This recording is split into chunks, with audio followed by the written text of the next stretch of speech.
अस्सलाम वालेकुम और रिव्यू स्पीकर में खुशामदीद। मेरा नाम अमीर है और दोस्तों मैं आज की वीडियो के लिए बहुत ज़्यादा एक्साइटेड हूँ क्योंकि मेरे पास आया है PlayStation 5।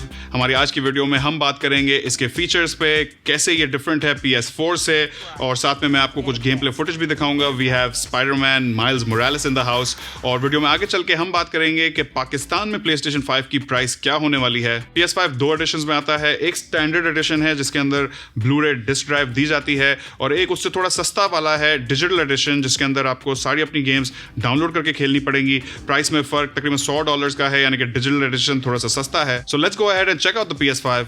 देखते रहिए। अगर आप हमारे चैनल पर नए हैं तो सब्सक्राइब कर लें और नोटिफिकेशंस को ऑन कर लें ताकि जब भी कोई नई वीडियो अपलोड हो तो आपको उसकी नोटिफिकेशन मिल जाए। इस नए PS5 को जैसे ही आप ऑन करेंगे आपको एक फ्रेशनेस फील होगी। स्टार्ट की एनिमेशन अब नई है, 4K रेजोल्यूशन में ये डस्ट पार्टिकल्स और लाइट की rays. Welcome to a new era of console gaming. PlayStation 5 के साथ सोनी ने पूरी डिजाइन लैंग्वेज चेंज कर दी है। जहां पिछली बार डिजाइन बहुत ही बॉक्सी और स्क्वायरिश था, वहां इस बार PlayStation के डिजाइन में कर्व्स और एजेस दोनों का शुमार किया गया है। PS5 की साइज और वजन भी PS4 से खासा ज्यादा है। इसके साथ साथ पिछली बार पूरा कंसोल एक ही कलर में होता था, लेकिन इस बार ये टू टोन ब्लैक और व्हाइट कलर स्कीम रखी गई है, जहां बीच का ये ब्लैक हिस्सा ग्लॉसी फिनिश में है जबकि दोनों साइड्स मैट व्हाइट फिनिश में है। कंसोल के सेंटर में LED स्टेटस लाइट है और इसके पीछे आपको एयर कूलिंग वेंट्स दिखेंगे। इस कंसोल को आप वर्टिकली या हॉरिजॉन्टली दोनों ओरिएंटेशंस में रख सकते हैं बॉक्स में दिए स्टैंड के जरिए।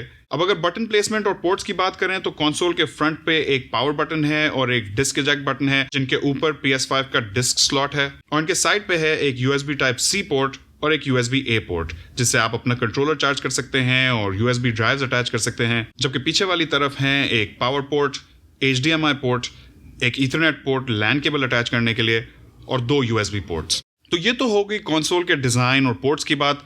अब बात करते हैं इस ड्यूल सेंस कंट्रोलर की। तो यहाँ भी कुछ मेजर अपग्रेड्स किए गए हैं। फॉर स्टार्टर्स इसकी साइज पिछली बार के ड्यूल शॉक कंट्रोलर से ये ड्यूल सेंस कंट्रोलर बड़ा भी है और इसकी भी डिजाइन लैंग्वेज चेंज की गई है। अभी आपकी पर्सनल प्रेफरेंस पे है कि आपको PS5 की ये नई डिजाइन लैंग्वेज पसंद आए या नहीं, लेकिन इसे देखने के बाद मुझे पिछली जनरेशन काफी डेटेड फील हो रही है। और फर्क सिर्फ शक्ल का नहीं है बल्कि इस कंट्रोलर के अंदर कुछ टेक भी अपग्रेड की गई है और आपको इस कंट्रोलर के अंदर 2 बड़े नए फीचर्स मिलते हैं, बेहतर हैप्टिक फीडबैक और अडेप्टिव ट्रिगर्स। जहां पिछली जनरेशन का कंट्रोलर सिर्फ एक बेसिक वाइब्रेशन देता था, यहां एक अपग्रेडेड हैप्टिक मोटर है जो कि आपके गेम प्ले के हिसाब से आपको अलग अलग टेक्सचर्स फील कराएगी। यानी कि जब आप गन चलाएंगे उसका हैप्टिक फीडबैक गाड़ी चलाने से या फिर किसी को पंच करने से डिफरेंट होगा। और अडेप्टिव ट्रिगर्स का मतलब ये है कि ये ट्रिगर्स आपके गेम प्ले के हिसाब से अपनी रेजिस्टेंस चेंज करते हैं। यानी कि जब आप गेम में कुछ खींच रहे होंगे तो आपको महसूस होगा कि खींचने के साथ साथ ट्रिगर भी थोड़ा टाइट होता जा रहा है।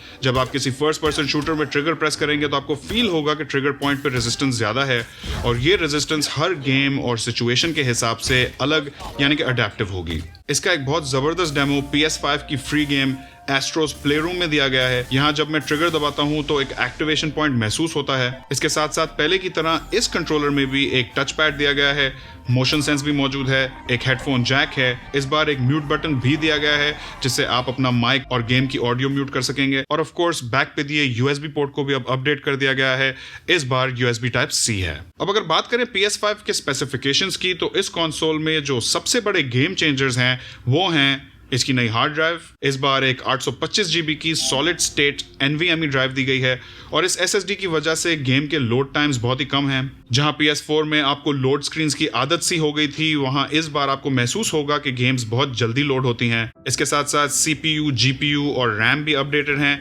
यहाँ AMD Ryzen पे बेस्ड ऑक्टा-कोर CPU है जिसमें 3.5 GHz के Zen 2 कोर्स हैं। PlayStation 5 का GPU 10.28 टेराफ्लॉप्स पे चलता है जहां PS4 का 1.84 टेराफ्लॉप्स पे चलता था। साथ में PS5 में पिछली जनरेशन के 8 GB से बढ़ाकर इस बार 16 GB DDR6 RAM लगाई गई है जिससे PS5 को 448 GB पर सेकंड की मेमोरी बैंडविड्थ मिलती है। अब इन अपडेटेड स्पेक्स का क्या मतलब है?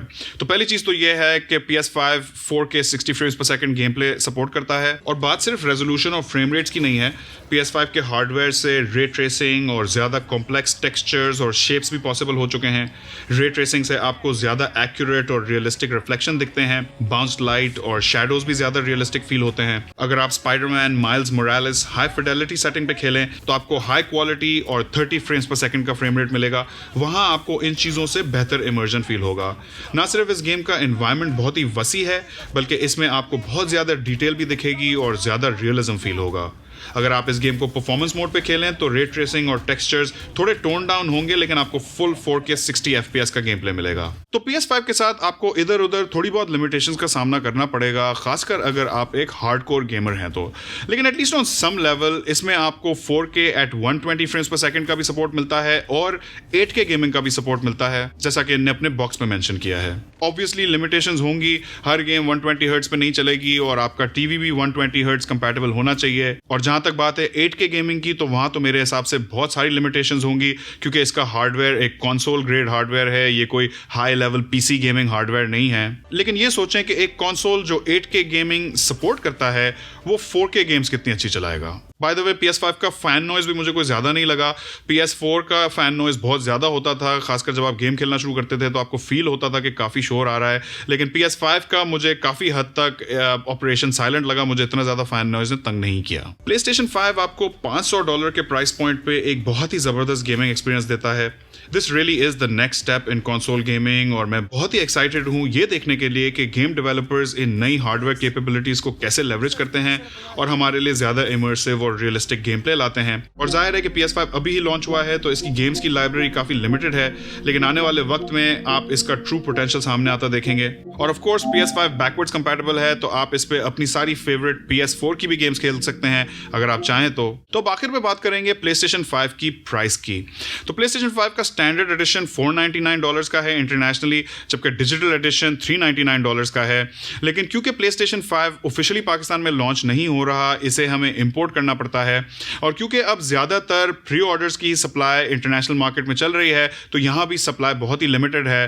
तो इस वक्त PlayStation 5 बहुत ही महंगा चल रहा है। यहाँ पे आपको 2,20,000-2,30,000 रुपए का मिलेगा। लेकिन मेरे ख्याल में 1 से 1.5 महीने में ये प्राइस इसकी नॉर्मलाइज हो जाएगी और फिर जब अपनी नॉर्मल प्राइस पे ये आ जाएगा तो डॉलर कन्वर्जन लगा के और कैरी चार्ज लगा के मेरे हिसाब से ये आपको 1.25 से 1.5 लाख के बीच में कहीं प्राइस मिलेगी। तो दोस्तों मुझे उम्मीद है कि आपको ये वीडियो पसंद आई होगी। अगर पसंद आई हो तो इस वीडियो को लाइक और शेयर करके चैनल को जरूर सपोर्ट कीजिएगा। अगर PS5 के मुतालिक आपका कोई फीडबैक है तो मुझे कमेंट सेक्शन में जरूर बताइएगा। इस वीडियो में इतना ही, देखने का बहुत शुक्रिया। इंशाल्लाह आपसे मुलाकात होगी अगली वीडियो में। अल्लाह हाफिज।